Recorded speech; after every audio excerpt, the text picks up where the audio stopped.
যে স্থান সেটা হলো আমাদের নবীর স্থান। আমাদের নবীকে দিয়ে কেউ যদি কটূক্তি করে, এই শাতেমে রসুল তাদের শাস্তি, একমাত্র তাদের শাস্তি হলো কতল। শাতেমে রসুল তারা জীবনে বাঁচে থাকার কোনো অধিকার নাই। শাতেমে রসুলের ব্যাপারে আল্লাহর নবীর জীবদ্দশায় আল্লাহর নবীর সেই সিদ্ধান্তই বুখারী শরীফের হাদিসের ভিতরে আছে। নবীকে গালিগালাজ করত, কটূক্তি করত একজন ইহুদি, নাম হলো কাব ইবনে আশরাফ।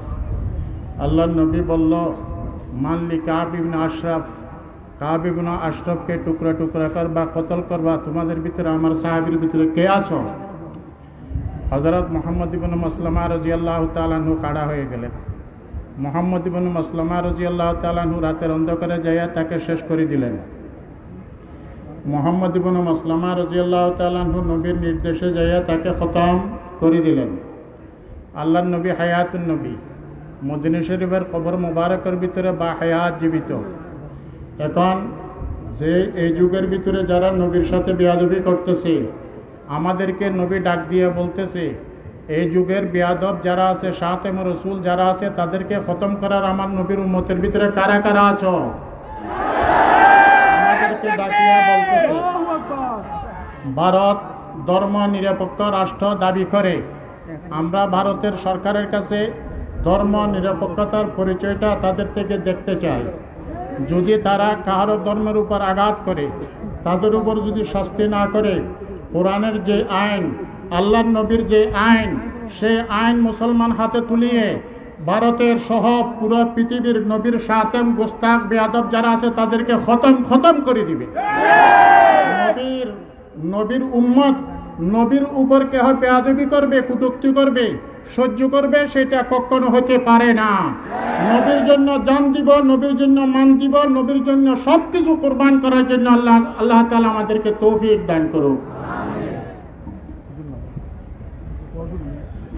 সংগ্রামী সমাবেশ, আমরা আমাদের বিক্ষোভ সমাবেশের শেষ প্রান্তে এসে উপনীত হয়েছি।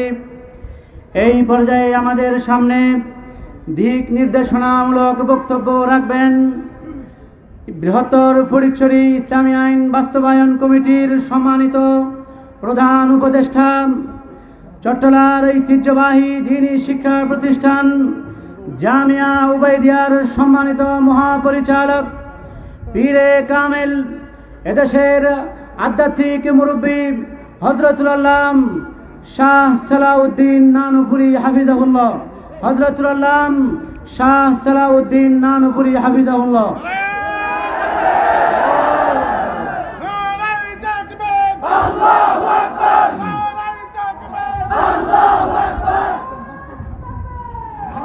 নাহমাদুহু ওয়া নুসাল্লি আলা রাসূলিহিল কারীম, আম্মা বা'দ। আসলে আমরা কি জন্য সমবেত হয়েছি এখানে আমরা সবাই জানি। আমাদের যারা আগে বক্তৃতা দিয়েছেন সবাই যতগুলো দাবি আছে সবগুলো তাদের বক্তৃতার মধ্যে উত্থাপিত হয়েছে। আজকে আমাদের বৃহত্তর এই ফটিকছড়ির ইসলামী আইন বাস্তবায়ন কমিটি এবং হেফাজতে ইসলামের পক্ষ থেকে আমির হেফাজত মাওলানা মহিবুল্লাহ বাবুনগরীর নেতৃত্বে আমরা সরকারের কাছে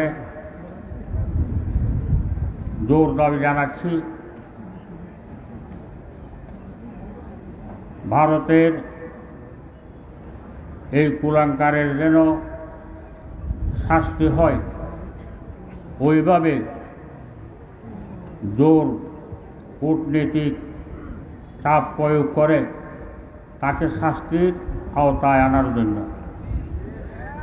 আর ফিলিস্তিনের নির্যাতিত মুসলমানদের পাশে আমরা সারা বাংলাদেশের মুসলমান, সারা বিশ্বের মুসলমান তো আছি, আরও কূটনীতিক চাপ প্রয়োগ করে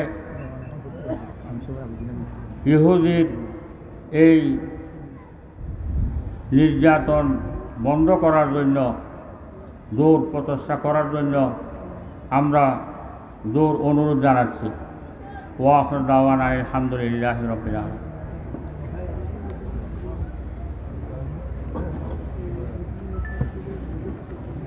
সংগ্রামী সমাবেশ, আমরা সমাবেশের একেবারে শেষ পর্যায়ে। আজকের এই বিশাল সমাবেশের পক্ষ থেকে বাংলাদেশ সরকারের, অন্তর্বর্তীকালীন সরকারের প্রধান ডক্টর মোহাম্মদ ইউনূসের প্রতি মৌলিকভাবে আমরা কয়েকটি দাবি পেশ করতে যাচ্ছি। দাবি নং 1, ভারতের পুরোহিত কর্তৃক ইসলাম ও নবী মুহাম্মদ সাল্লাল্লাহু আলাইহি ওয়াসাল্লামের অবমাননা এবং কটূক্তির যেই ন্যাক্কারজনক কাজ ভারতের এই কুখ্যাত রামগিরি মহারাজ করেছে, এর জন্য বাংলাদেশ সরকারের ডক্টর মোহাম্মদ ইউনূসের নেতৃত্বে বাংলাদেশে নিযুক্ত ভারতের হাই কমিশনারকে ডেকে কূটনৈতিকভাবে এর কড়া প্রতিবাদ জানাতে হবে। দাবি নং 2, যদি ভারতের কুখ্যাত মোদী সরকার অত্যন্ত দ্রুত সময়ের মধ্যে এই দাবি কার্যকর না করে, তাহলে বাংলাদেশ সরকারকে ভারতের সাথে সকল কূটনৈতিক সম্পর্ক ছিন্ন করতে হবে এবং পার্বত্য এলাকার যারা রাষ্ট্রদ্রোহী কাজে লিপ্ত মুসলিম পাহাড়ি ভাই বোনদের উপর আক্রমণ করছে, অনতি বিলম্বে সুষ্ঠু তদন্তপূর্বক তাদের সুষ্ঠু বিচার করে পূর্বে তুলে নেওয়া সকল সেনাকে পুনঃপ্রতিষ্ঠিত করতে হবে। এই পর্যায়ে আপনাদের সামনে দিক নির্দেশনামূলক ও আগামীর কর্মসূচি নিয়ে বক্তব্য রাখবেন হেফাজতে ইসলাম বাংলাদেশের সংগ্রামী যুগ্ম সেক্রেটারি, ফটিকছড়ি ইসলামী আইন বাস্তবায়ন কমিটির সংগ্রামী আমির, আল জামিয়াতুল ইসলামিয়া আজিজুল উলুম বাবুনগর মাদ্রাসার সম্মানিত নির্বাহী পরিচালক, বিশিষ্ট আলেমে দ্বীন হযরতুল আল্লাম মাওলানা আইয়ুব বাবুনগরী দামাত বরকাতুহুমুল আলিয়া। আসসালামু আলাইকুম ওয়া রাহমাতুল্লাহি ওয়া বারাকাতুহু। নাহমাদুহু ওয়া নুসাল্লি আলা রাসূলিল কারীম। আম্মা বা'দু, ক্বালা নবী সাল্লাল্লাহু আলাইহি ওয়াসাল্লাম, মান সাব্বা নবিয়ান ফাকতুলুহু। আজকে রাসূল পাক সাল্লাল্লাহু আলাইহি ওয়াসাল্লামের ভারতের যে রামীগড় মহাজন কুখ্যাত মৌলনে আমাদের কলিজার টুকুরা, আমাদের জানসে অতি প্রিয় মুহাম্মদুর রাসূলুল্লাহ সাল্লাল্লাহু আলাইহি ওয়াসাল্লামের কটূক্তি করেছে, তার প্রতিবাদে আজকে আয়োজিত আমাদের হেফাজতে ইসলাম বাংলাদেশের আমির সহ উপস্থিত মঞ্চে উপস্থিত সমস্ত উলামা একরাম এবং উপস্থিত সর্বস্তরের তৌহিদি জনতা ও ছাত্রবিন্দু, আমরা সর্বপ্রথম ওই মহান রব্বুল আলমীর শুকরিয়া আদায় করি যে রব্বুল আলমিন আজকে আমাদেরকে এই প্রতিবাদী বিক্ষোভ সমাবেশে উপস্থিত হওয়ার তৌফিকের মাধ্যমে আল্লাহর হাবিব মুহাম্মদুর রাসূলুল্লাহ সাল্লাল্লাহু আলাইহি ওয়াসাল্লামের ইশকে মুহাব্বতের প্রমাণ করার সুযোগ দান করেছেন, সেই জন্য আমরা শুকরিয়া দেন একবার আলহামদুলিল্লাহ বলি। তারপর আমি আমাদের ইসলামী আইন বাস্তবায়ন কমিটির কেন্দ্রীয় কমিটির সদস্যবৃন্দের পক্ষ থেকে আমি আমাদের সম্মানিত ফটিকছড়ি থানার টিউনু সাহেব ও ওসি সাহেব এবং অথরা স্কুলের প্রধান শিক্ষক ও কমিটির আমার অন্তরস্থল থেকে আমাদের কমিটির বাস্তবায়ন কমিটির পক্ষ থেকে সবাই আমি আন্তরিকভাবে শুকরিয়া আদায় করতেছি এবং আপনারা যারা অনেক সময়ের কোরবানি দিয়ে, টাকা পয়সার কোরবানি দিয়ে আল্লাহর হাবিব রসুল সাল্লাল্লাহু আলাইহি সাল্লামের নির্ভেজাল আশেক প্রমাণ করার জন্য আসছেন। আপনারা আমাদের বাস্তবায়ন কমিটির পক্ষ থেকে আপনারা সবাই আমি শুকরিয়া আদায় করতেছি।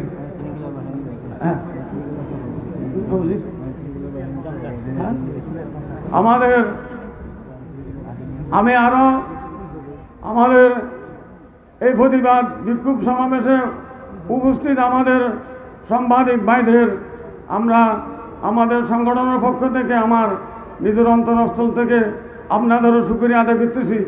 রব্বুল আলামিনের দরবারে আমি দোয়া করতেছি আপনাদের এই কোরবানিকে আল্লাহ তাআলা কবুল করুক এবং কাল কিয়ামতের ময়দানে আল্লাহর হাবিব রসুল পাক সাল্লাল্লাহু আলাইহি ওয়াসাল্লামের শাফাআত আমাদের নসিব করুক এবং আল্লাহর হাবিবের দস্তে মুবারকে হৌজ কৌসরের পানি শরবত আমাদের পান করার তৌফিক দান করুক, আমিন।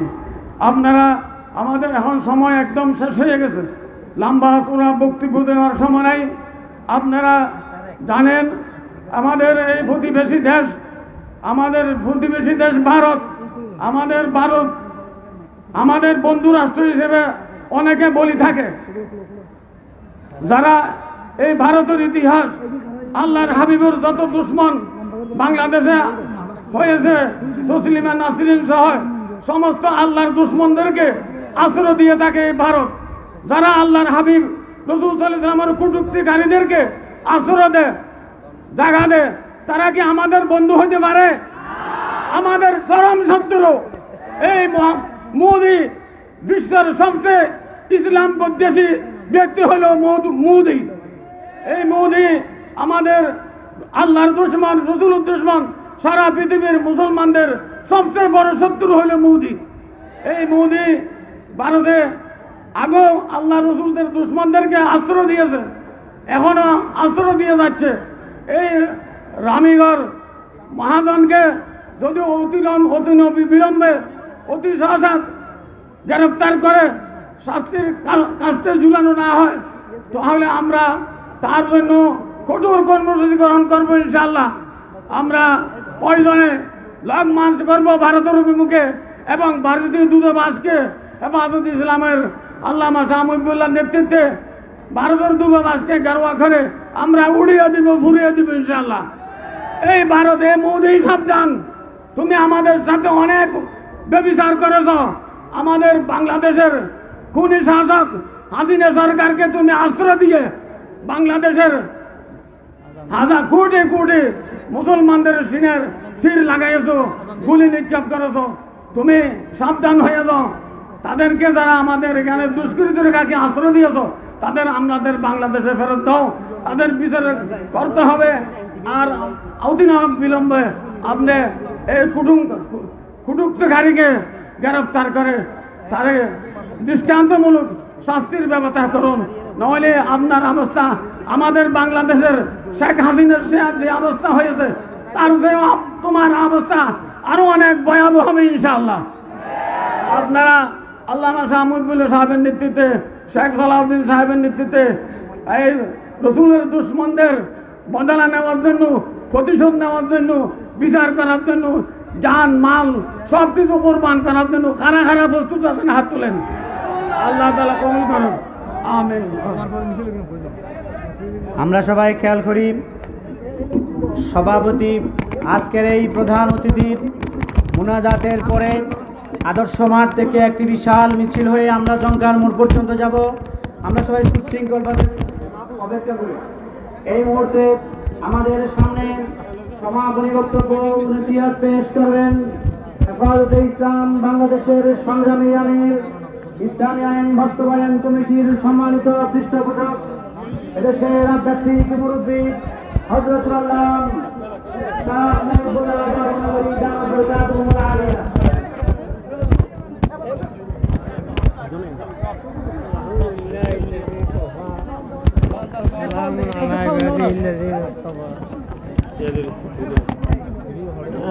যেমন ঘরের অবস্থা অবস্থা